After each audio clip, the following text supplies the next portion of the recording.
Kristin Gabriel has been involved with communities for at least 20 years, doing things around sustainability, things around the environment, things around engagement, things around projects. Her latest role is one that I think many of us in the room would really envy. She's the Deputy Chief Resilience Officer at City of Sydney. And that means she gets the enviable task of running the 100 Resilient Cities Initiative for the City of Sydney. And for those who haven't heard it, it's a really interesting project all around the world where people get to look at their cities and the resilience of their cities in terms of things like social cohesion or lack of, inadequate public transport, and everything to the impact of a heat wave or bushfires or a terrorist attack, and what that city, how that city might respond and what needs to be put in place to help build that resilience. So I don't know about you, but it sounds pretty cool to me, and I'm really interested to hear more about it, and here is Kristin to share.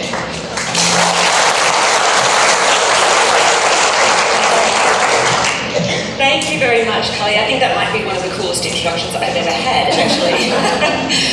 So, we live in a rapidly changing world. Our world is changing faster than it ever has. And in cities, we are dealing with disruptions and disasters on a scale that we've never seen before. So the consequences for us living in this changing world hinge largely on the decisions that we make, on the way that we understand our risks, on who is included in the decision-making process, and our capacity to connect and act together to manage those risks. It is these three things that determine a city's capacity to survive, adapt, and thrive in an ever-changing world. So I am going to take us on a short tour of some of the disruptive events that have been facing people in cities across the world in just the last 6 to 8 weeks. And we're starting in Houston. Here we have the CBD of Houston, and as you can see, it's underwater because on the 17th of August, Hurricane Harvey hit Texas and hit Houston, causing around $160 billion US worth of damage. On the same day that Harvey was hitting Houston, we had a series of terror attacks occur across Barcelona, killing 17 people, injuring 152 more, and bringing that city to a standstill. A little bit less than a month later, we then have Hurricane Irma hitting Miami and Florida, and 2 days after that, a massive earthquake struck Mexico City, killing 237 people. And then, of course, only weeks after that in September, we had Hurricane Maria hitting San Juan and the island of Puerto Rico. And 4 weeks on from that event, we still have millions of people on that island without access to basic supplies, food, water, energy. So 100 Resilient Cities was developed by the Rockefeller Foundation to help cities tackle just these kinds of disruptions. And it's a response to the three trends on the screen that are facing people everywhere. Urbanisation is about the fact that by 2050, around 75% of the world's people will live in a city. And if we think about what this means, it's an enormous concentration. It's a concentration of people and buildings and infrastructure and value in relatively small places. It's essentially a concentration of risk. Globalisation is about the ties that we have with people and organisations and countries all across the planet. And what it means is that we are affected here by events that happen elsewhere, whether they are things that are blowing up on social media or the celebrity world, whether they are political events, elections in other parts of the world, whether they are war, conflict, migration patterns, or disruptions to our global economic supply chains. We feel those things here.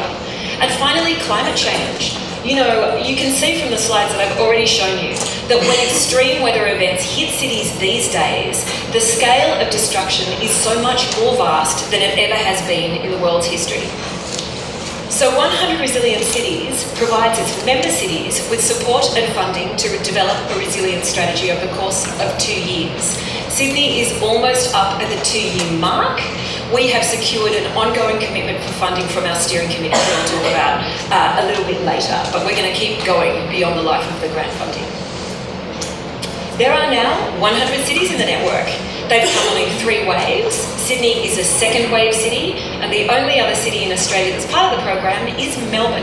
They're a first wave city and they're a year ahead of us. The other Australasian cities in the program are Christchurch and Wellington. But it is this fantastic global learning exchange. The cities are incredibly diverse. It's everyone from London and Paris and New York to Ankara in Turkey, which is the world's oldest city, to Addis Ababa in Ethiopia and Medellin in Colombia, Jakarta and Semarang in Indonesia. And what it means is that we can connect with other people in other cities that are sharing the same kinds of challenges that we are and learn about all the different approaches that people are taking. So, all of the cities move through a prescribed 3-phase process to develop their resilience strategy. And the first phase is research and engagement to understand how resilient you are now. We use that to form what we call a preliminary resilience assessment.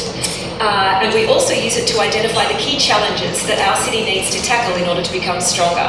So in Sydney, we were doing that work in 2016. We've well and truly wrapped it up. And we're on the very pointy end of phase 2, which is where we develop our strategy. I think every city in the program has probably done that slightly differently. Sydney has broken the mould, and I'm going to talk about that a little bit later in the presentation. Most cities convene expert working groups around each of these challenges I've described. The working groups then do a kind of a deep dive exploration into the challenges and develop a suite of solutions to address the challenges. The short list of solutions, so actions, activities and programs, go into the strategy that's then launched out at the end of the process in phase 3. We are hoping to have a strategy public by the end of this year in Sydney, but we have a very convoluted approvals process, so it may well be early next year, but it's coming soon. So, I'm now going to talk about our project area. I don't know how many of you actually come from Sydney or how many of you are familiar with our city, but I would say that even if you live in Sydney, you probably rarely think of the city in these exact geographic terms. But it is our project area. We stretch all the way from the Hawkesbury in the north to the Blue Mountains in the west and down to Wallandilly, Sutherland Shire in the south. So we don't quite go up to Newcastle and we don't quite go down to Wollongong. There's a really good reason that it's this project area, and that's because the funding is provided by 100 Resilient Cities for a city to develop a metropolitan scale resilience strategy. And this is a really straightforward prospect in American cities. Because if we take the Mayor of New York and his administration, they have a $78.3 billion US annual operating budget. And they have charge not just of the Upper East Side, not just of the island of Manhattan, but of all 5 boroughs of the metropolitan New York City area. And when I say charge, I mean they're responsible for everything from land use planning to transportation, infrastructure, education, public health, you can go on. So as you can imagine, Australian cities kind of baffle people in the program. You know, there are other cities in the network that deal with similarly complex governance structures. So Paris currently has 133 councils at a local level, and some of the South American cities also deal with the same kind of complexity as us. But for any Kiwis in the room who might not quite know what I'm talking about, in Australian cities, we have 3 layers of government with overlapping jurisdiction in charge of our metropolitan city areas. So for Sydney, for instance, we have the federal government with responsibility for all of the nation and metropolitan Sydney, the state government responsible for the state and metropolitan Sydney, and then we currently have 34 councils responsible for bits of metropolitan Sydney. And I'm only talking about government. I haven't even started on business there. The exception here, for anybody, again, who's from Sydney and who will know this, is the Greater Sydney Commission. So at about the same time that we got going, the New South Wales Department of Planning developed the Greater Sydney Commission to review land use planning across metropolitan Sydney. So they've got the right project area, but their remit is land use planning. They're not the equivalent of the Mayor of New York and his administration. So we've done the maths, and we are currently at 100 separate government organisations collectively doing the work in Sydney of one administration in New York City. And this is defining. It's a defining issue because it's the challenge that we deal with whenever we're trying to get a picture of what's going on at this scale, because all of the data sets kind of miss. You know, they're national, they're state, or they're LGA-wide. You know, there are some exceptions here, but it's a challenge. It's also the challenge that we face whenever we try and take actions to address the challenges that we're dealing with on a metropolitan scale. Because the only way that you do that in Australian cities is that you make a choice to rise up outside of your organisational structure and connect and do it together, and every part of that process is voluntary. Because there's no mayor of New York that's going to make a bunch of agencies, communities or businesses do anything together. It's all a choice. So this is how we've been handling this on our project. We have a steering committee, as I said before. They are the ones who have provided us with a commitment for ongoing funding. We have 2 representatives from the New South Wales government who sit on that, and we have a general manager from a council in each of the new 6 planning districts, the geographic districts that the Greater Sydney Commission have developed as part of their review of land use planning. So we've got that geographic representation from local government on the steering committee. We also have a director from IAG and a director from Deloitte, and we have someone from the Red Cross on the steering committee. We also have a group of what we call our resilience ambassadors. So we currently have a representative from every single council in metropolitan Sydney that gets together about once a quarter. They connect, they share learning and knowledge and sometimes war stories, and they provide input into our strategy. We also work with the other levels of government. So we work with the New South Wales Department of Premier and Cabinet, many of their sections including the Cities Unit. We work with the Federal Cities Unit, the Federal Attorney Generals, and a number of New South Wales government departments that you can see on the screen. So people like Infrastructure for New South Wales, the Office of Emergency Management, and so on. The definition of urban resilience. This is where everything starts for this program. It is the capacity of all the people and the communities and the businesses and the organisations in a city to survive, adapt and thrive, no matter what kinds of chronic stresses and acute shocks they face. Acute shocks are the kind of disasters that I was talking about at the front end of this presentation. So they're the ones that are going to bring your city to a standstill. Whereas the chronic stresses are the long, slow burn issues that will be eating away at your city every day. So they're things like lack of affordable housing, declining social cohesion. And the program asks each city to understand its risks in terms of shocks and stresses. So we start off looking at them somewhat separately. But we are most interested in understanding them together because we want to understand their ability to interact with and supercharge one another. The example that I give of this is of an academic case study that's a comparative analysis of 3 places that experience disasters. So we have New Orleans and Hurricane Katrina, Kobe in Japan and an earthquake, and the Tamil Nadu region in India with a tsunami. And each of those places experienced similar levels of damage and destruction and death and casualty, and all of them received comparable amounts of financial aid to recover. But within 1 year, 2 of those places were 75% recovered. And by recovered, I mean people returned to work, buildings and hospitals and schools rebuilt. And the other, arguably, was still not 75% recovered, a good 5-10 years down the track. Most people guess who did worst, but if you want to just kind of shout it out, who do you think it was? New Orleans. You know, the study looks at all the different kinds of variables, and the thing that the 2 places that did well had in common that New Orleans did not have was social cohesion. And we could argue that much of North America now probably doesn't have that going for it. The case study is there to illustrate the importance of managing what's going wrong every day because it matters every day, but because it has this unique ability to raise your risk profile under a disaster scenario. This is the City Resilience Framework. It is the #1 tool that all of the cities in the program use, and it's kind of a lens that we apply to our city, and it makes us ask questions about how we're doing according to each of the 4 dimensions in the centre in black and charcoal. So we have health and well-being, economy and society, infrastructure and environment, and leadership and strategy. And I think the main thing to grasp about this tool is that it's a circle. So that when we're asking how we're doing, each of these 4 dimensions matters equally. It's the tool that we use when we analyse our challenges and our issues. So you can put a challenge such as flooding in the centre of the CRF, and it will make you ask about the impacts, not just to the environment, not just the economic costs, but how is this issue affecting people's health and well-being? What are the ramifications for leadership and strategy? It's also what we ask people to use when we engage with them to develop solutions to our challenges. Because again, you put a solution in the centre of the CRF and it makes you ask, how is this solution benefiting people's health and well-being, and so on and so forth.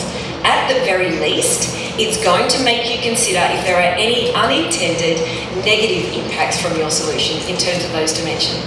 It is essentially anathema to the concept of the single issue solution, because it's making you think all the time about all of the ramifications of what you're doing and taking a holistic perspective on your city. So, these are the outcomes of our preliminary resilience assessment, and these are the top risks that Sydney is facing in terms of shocks. We didn't use a CRF to come up with these ones. We actually used a really traditional risk assessment tool. We benchmarked against the UN Sendai framework and the Global Risks Register. And I think really a lot of these issues are ones that most cities, and in fact probably most places, are facing these days. So disease pandemic is anything that arrives on or off a plane, terror attack, cyber attack, digital disruption, we're all vulnerable to those issues. Extreme weather is our biggest risk in terms of shocks in Sydney. And for Sydney, this is to some extent about bushfires and storms and flooding, but it's mostly about heat. Extreme heat is what we call our silent killer, and it kills more people in Sydney than any other natural disaster.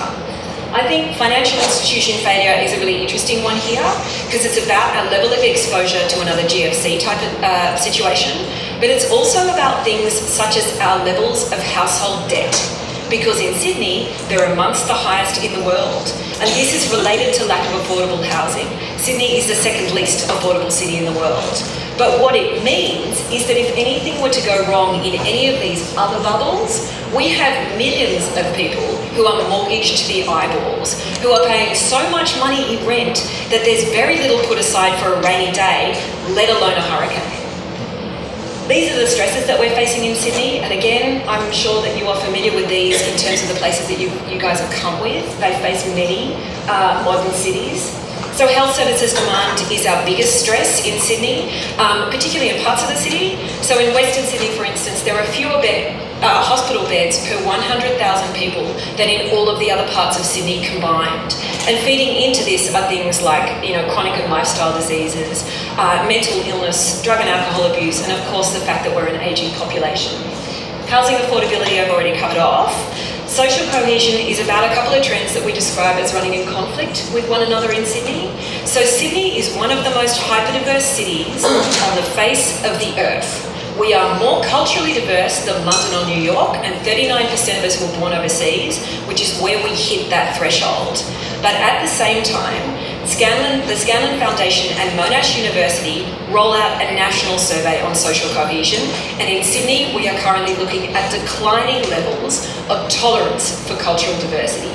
Every year they survey us, we become more intolerant. And I think we can see from the New Orleans example that, racism and intolerance are always going to be a problem in any society, any community, anywhere. When we pair that with hyperdiversity, you can see why it's such a big risk. And then finally, inequity, which is our small and yet defining problem, again, facing people in cities all across the world. But I think when people think about Sydney, they usually picture the beautiful harbour, the Harbour Bridge and the Opera House and Circular Quay, and those places are magnificent by world standards, but they are also where all the good stuff is in Sydney. So if we take employment, for instance, employment diversity, if you work in the Sydney CBD, there's a great deal of choice in terms of what you can do, and they are relatively well-paid jobs. If we look at things like transport connections, the closer that you live to the east of the city, the more likely it is that you won't need a car to get around, because we have light rail, we have buses, we have ferries, we have trains, and so on. But the Sydney CBD is misnamed because it is not located in the centre of Sydney. The centre of Sydney is 42 kilometres inland in Blacktown, and it's a really different picture there. So if we take jobs, for instance, if you live and work in Western Sydney, there's a really good chance that you work in manufacturing or retail, because 80% of the jobs in that place are in those sectors. And relatively speaking, they're not well paid. So not a lot of choice and not really well paid jobs, which is why we have a situation where productivity per person per hour in the Sydney CBD is $104 and in Penrith it's 51. Less than half of all school children in Western Sydney finish high school. 5 of Sydney's 6 universities are located in the east of the city, and we currently only have Western Sydney University and a couple of satellite campuses to service all the growth areas of Sydney, where by 2050 more than half of Sydney-siders will live. So if you want to live in a part of Sydney that is even remotely affordable and you want to access a reasonably well-paid job, you are looking at a minimum an hour to an hour and a half's commute each way by car, because public transport connections just aren't there. So, how have we wrapped these up into our key challenges? They're on the screen now, and we describe these almost as a series of blind spots for Sydney. Blind spots around the way that we're understanding our risk and the kinds of decisions that we're making to manage those risks. So How Sydney Works is literally about how Sydney works. It's what the Kiwis would call around our critical lifelines in our city, the things that help us to function every day. So where we get our water, where we get our food, where our waste goes, where our energy comes from. And in a city as fragmented as Sydney, as many cities in Australia where we have increasingly privatised big chunks of critical and essential services, we've ended up with a patchwork of ownership and purpose across those networks. And the patchwork is inclined to render the actual connections that lie underneath invisible. So for instance, pretty much all of those services that I've described up until now, including things like digital economies, ICT, rely on continuous energy supply to function. And that's usually not a problem in Sydney because our energy network is gold-plated, except in extreme weather. Extreme weather is the highest cause of energy network failure. So you can see the risk of things like cascading failures across those systems. Adaptive Sydney is about how we deal with our issues around extreme weather and about the collective decisions that we're making in all our different agencies and businesses across the city. So, when we're talking about dealing with things like growth, housing supply and demand, etc., the snapshot behind these issues is actually a really good example.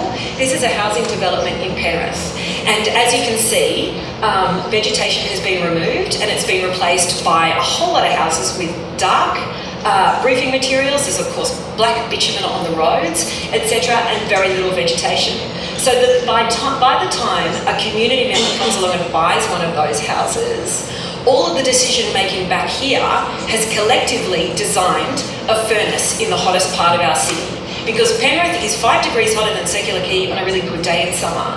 So when we look at the consequences of those decisions and who's wearing them, it's generally the community, in terms of soaring electricity prices, in terms of not being able to go outside and get some exercise on a really hot day. So we're asking here again, who is making the decisions and who is wearing the consequences, because they're very rarely the same people and they're often not collectively all together in the same room together at any one time. Identity and diversity, similar issues again. If we look at decision making in our city, if we look at leadership across Sydney, business and government, etc., are 39% of our leaders born overseas? Because I would argue that they're not, and I would argue that that matters. Again, this is where we start to look at the media voice with these issues, because the media, as we know, in terms of editorial perspective, has the capacity to normalise community views around different cultural groups. So what is being said there? And finally, in terms of equity, I think if we had been making sensible decisions about our city back in the day and about how it grows, we would have distributed employment and education and transportation and health services evenly across our city, and particularly in the places where the people are going to be living. Anyway, it turns out that there's a really neat way of making sensible decisions about your city, and I don't think it's going to surprise anyone in this room. As I said before, we broke the mould in terms of how we developed our resilience strategy for the network. And any time you're going to break the mould, you usually have to provide a fairly strong rationale to your funder. So this is what we said to 100 resilient cities, and they really liked it, and they gave us a big tick. Chief Resilience Officers and city leaders make planning and investment decisions for city systems. That's their job. People are the end users of cities and city systems, and if we extract all the people from our cities, we will have a bunch of buildings and infrastructure and roads and green spaces, and we categorically won't have a city, and all of those other things will cease to function or serve a purpose. So engagement is the research process by which we discover the needs of our users. And then we quoted IAP2 core values, as you can see, and they loved it, and they gave us a big tick. Off we went. This is what we were doing earlier in this year to develop the strategy. As you can see, we did convene expert working groups, and that's because it's really important to do so. These were with people on the kind of CEO director level, so it was with people who have the kind of positional power and authority, resources, etc., to make the changes that we need to see structurally across our city. So we convened an expert working group around each of these discovery area challenges, and we also ran stakeholder workshops for each of the discovery area challenges. So these were with people a couple of rungs down with a more operational capacity for putting change into action. And in both cases, we mixed up people from government, business, academia, community services, and the arts. And then we ran a community workshop across each of those 6 geographic districts in metropolitan Sydney. And we had an external agency randomly select and recruit around 40 people per district. They weren't going to be absolutely representative, but we asked for a broad mix of the diverse views of people that you would find in that part of Sydney. So they were mixed in terms of age, gender, the LGBTIQ+ community, cultural background, education attainment level. We had a range of abilities, and we asked for and got local Aboriginal and Torres Strait Islander residents in each of those workshops. So we describe our community as the people who are impacted by our challenges, again, with a grassroots operational capacity for putting change into action. Actually, so I'm going to go back. I think if you look at this slide, you know, Sydney is a city of around 5 million people. So if you look at the numbers that we've engaged here, you can see that it is not a quantitative engagement process. And there's a really good reason for that. It's because it's literally me and my boss working on this project. So this is what we could resource. It is a qualitative process. And what that meant is that we needed to be really kind of tight and purposeful in terms of what we designed. So one of the things that we did is we ensured that there were consistent objectives across every activity we ran. We needed to enable understanding of 100 resilient cities, resilient Sydney, and these discovery area challenges. Underpinning everything that I've said so far, from the definition of urban resilience to the CRF to the way that I'm just talking about these issues, underpinning all of that is academic resilience theory, which is essentially systems theory. So we needed people to understand resilience thinking because we needed to get them to use it in order to develop the right kinds of solutions. And finally, you know, in a city as fragmented as us, it's really obvious that there is no one person or organisation who is going to do this work. So we wanted people to forge connections and collaborations because you've got to do it together. In terms of our methodology, we prioritised diversity above any other factor when we were putting together groups of people. And that is because, as you will all know, there is a 30-year academic evidence base that diversity trumps almost any other factor in terms of sound decision making. We gave the same slide deck to everybody from people at a CEO director level to people living in public housing in heads in the growth areas of our city, and we also asked them all exactly the same questions on our feedback forms. We prioritised experiential learning because we wanted people to click into the right headspace really fast, and then we used a mixture of design thinking and deliberative processes. We had a couple of great consultancies roll out bits of or parts of this engagement process. So we had Cred Consulting and JOC who took charge of the stakeholder workshops, and they held them in rooms that were basically outside of the Sydney CBD. So one of them was held in the community room of the Gallipoli Mosque in Auburn, which is Sydney's largest and most famous mosque. Another one was held on the block at Redfern. Another was held in Bankstown in southwest Sydney, and one in King's Cross. And in each place, they found a person with a personal story of resilience. And they got that person to meet all of the participants at the train station, and then they took them on a walking tour from the train station to the venue while they told them their story of resilience. Once the people arrived at the workshop, they were asked to reflect on the qualities of resilience that person had displayed. So in Auburn, we had a South Sudanese refugee. In Redfern, we had an Aboriginal elder. In Bankstown, we had 2 Islamic youth workers. And in King's Cross, we had a Holocaust survivor. And then JOC and CRED took people through a fairly standard design thinking process. So there was brainstorming around the solutions, ideation for developing those solutions more, prototyping, testing with the group, and then going away and working in small groups to develop solutions and to refine them. We got some really high quality outcomes from that. And then we had KJA deliver the community workshops, and they did a great job as well. They designed a really high quality scenario exercise. So they put together a radio bulletin that was announcing a heat wave. And, train lines were buckling, the power was out, people were stranded. And they got the community to use crowd comms technology to send the text message that they would send to the first person they would communicate in that situation. And then all of the text came up on a screen at the front of the workshop in this kind of rolling display. It was really effective for getting people into the right headspace. They then took the participants through the same kind of design thinking process, but it was a slightly more deliberative process in that people were workshopping solutions in small groups that were facilitated. So I think the really pleasing thing for us that came out of this engagement process is that we were able to receive a response to this material from a real diversity of experience and expertise and understanding of our city in terms of perspectives. But I will say that the clearest understanding of Sydney as a system, the most sophisticated articulation of our challenges came from the community.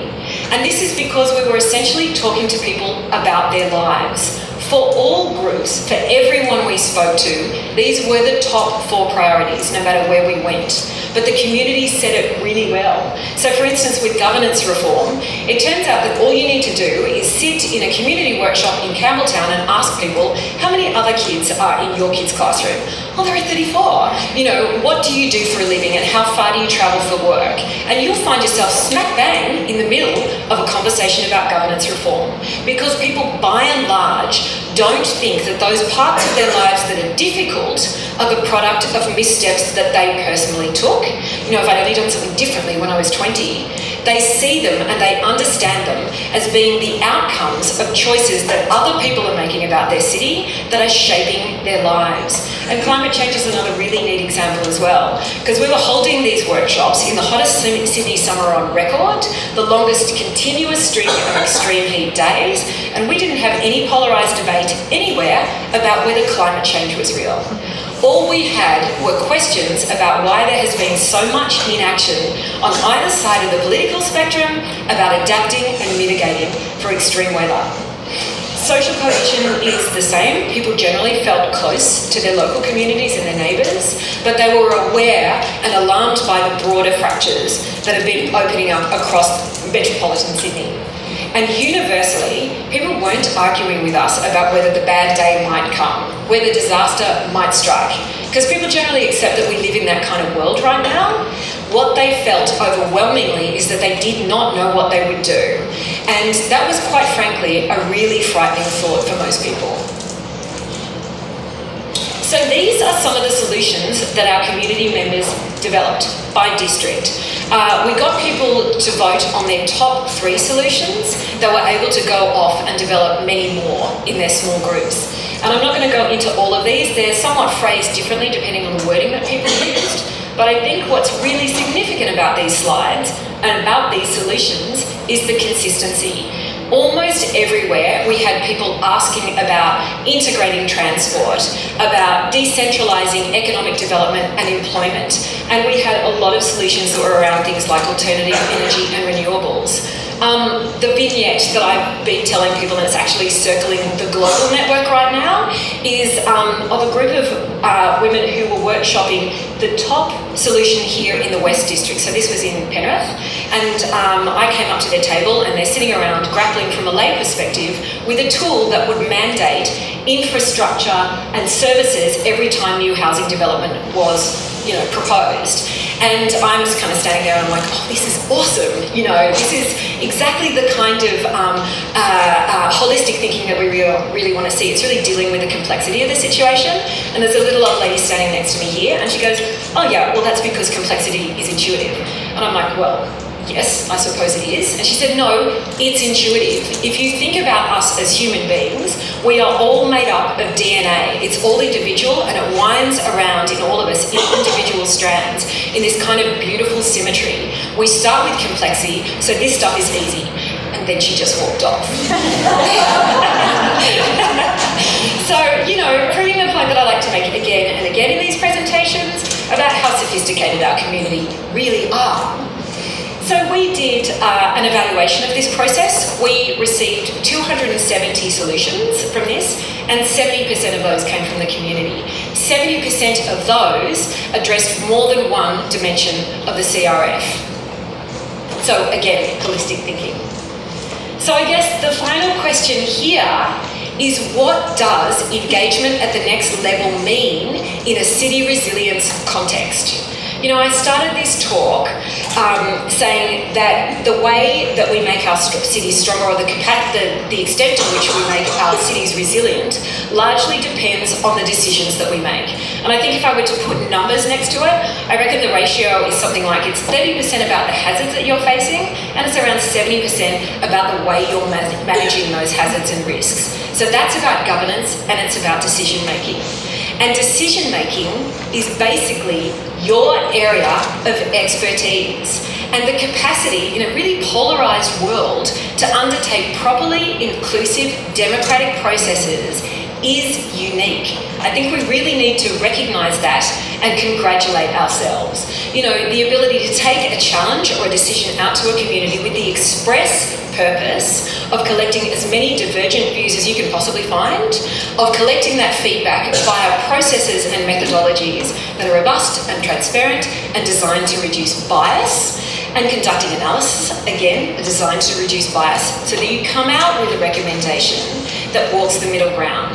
There are going to be winners and losers and compromises and trade-offs, but if you've done it right, it will walk the middle ground, and eventually people will trust you.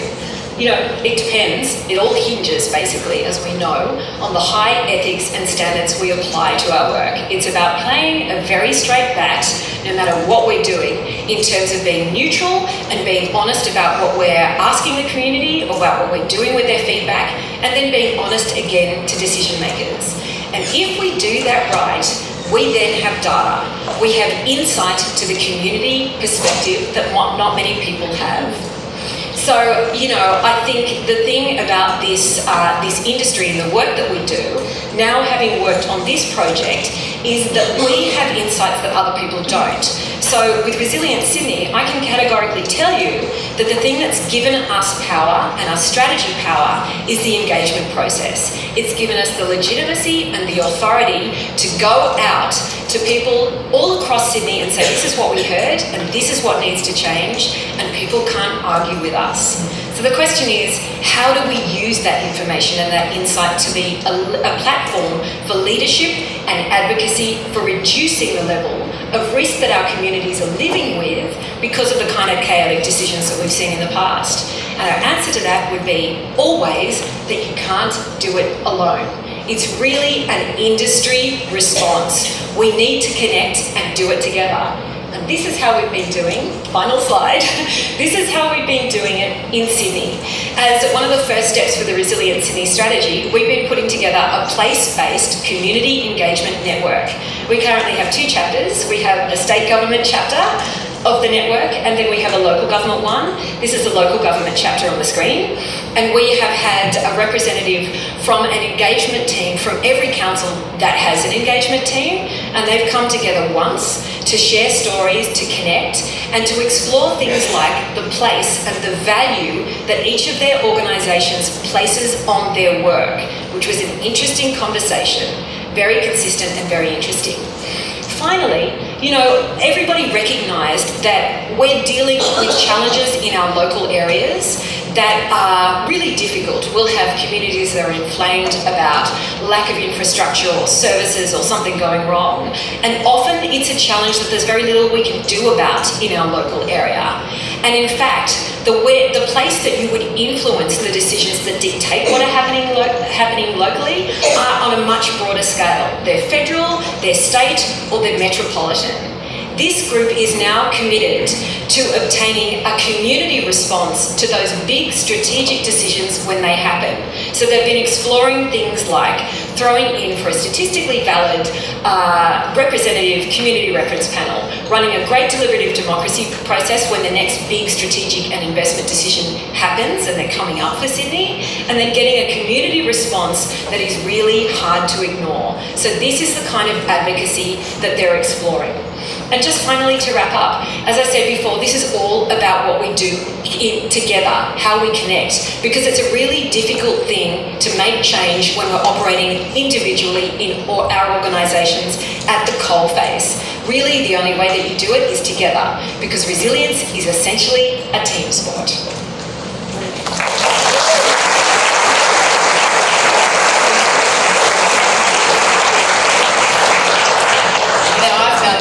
Absolutely fascinating, and I know most of you did too, because there's at least 20 odd questions that have come through on the bot. And I'm also going to be fired as the MC because I've let this run over because it was so fascinating. So no, not at all. So we're going to take one question from the bot and two questions from the floor, and then we'll call it at that point. And I'm sure that Kristin will be around to answer questions after this.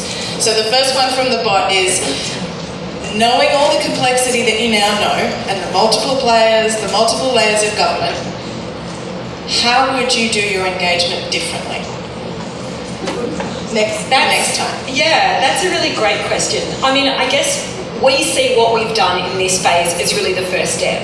And what's become clear in terms of, as I said, we're developing a strategy now. And the strategy is, with some notable exceptions, almost 100% about engagement. So we are actually looking to the future and in what we're going to do in terms of delivering actions that will help improve Sydney's resilience. So, for instance, we are going to be exploring engagement with some of our different cultural communities, and we've just brought on a First Nations engagement provider who is going to be going around and consulting with Aboriginal and Torres Strait Islander elders about the qualities of resilience that have allowed them to survive and thrive as the world's oldest continuous living culture, and also to help develop some of the actions. There were lots of actions that were developed by Aboriginal and Torres Strait Islander people, and we're going to be asking First Nations people to develop and start helping to implement them. We're also involved in this great project that's funded by the Office of Emergency Management. We're partnering with Sydney University to explore the community experience of disasters, because worldwide there's a lot of data on what it's like from an emergency response level. There are we can estimate insurance costs, but very little is known across the world of what it's like to cope with an emergency and what it's like in terms of recovery, especially in terms of things like post-traumatic stress disorder, what happens a few years down the track. So they're just a couple of the ways that we're going to be doing it in the future. Right.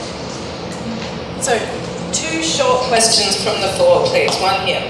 Hi, I'm Sue Campbell. I'm the Resilience Officer for Cairns region, so we're a UNISDR resilient city, not a Rockefeller resilient city. Fantastic. Same difference. Yeah. What was your promise to the public around all those solutions that the members came up with?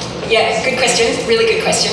So I think I just want to, full disclosure here, and it's probably obvious by now, that we are in, because I'm an engagement practitioner, so we're in a fairly privileged position because we have, as a result of this kind of program that we're part of, a level of independence.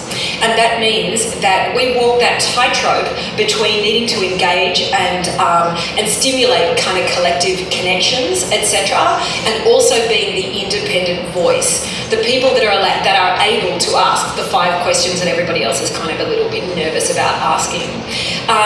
So, this is the role that we play, and we were really clear about that when we were making our case to the communities. So we said, look, some of the solutions that you come up with that you've seen on the screen, we are going to be working hard to find partners and for people to deliver on, but some of them are literally going to be an advocacy platform, because as soon as you say that you're part of 100 Resilient Cities, you're funded by the Rockefeller Foundation, doors open.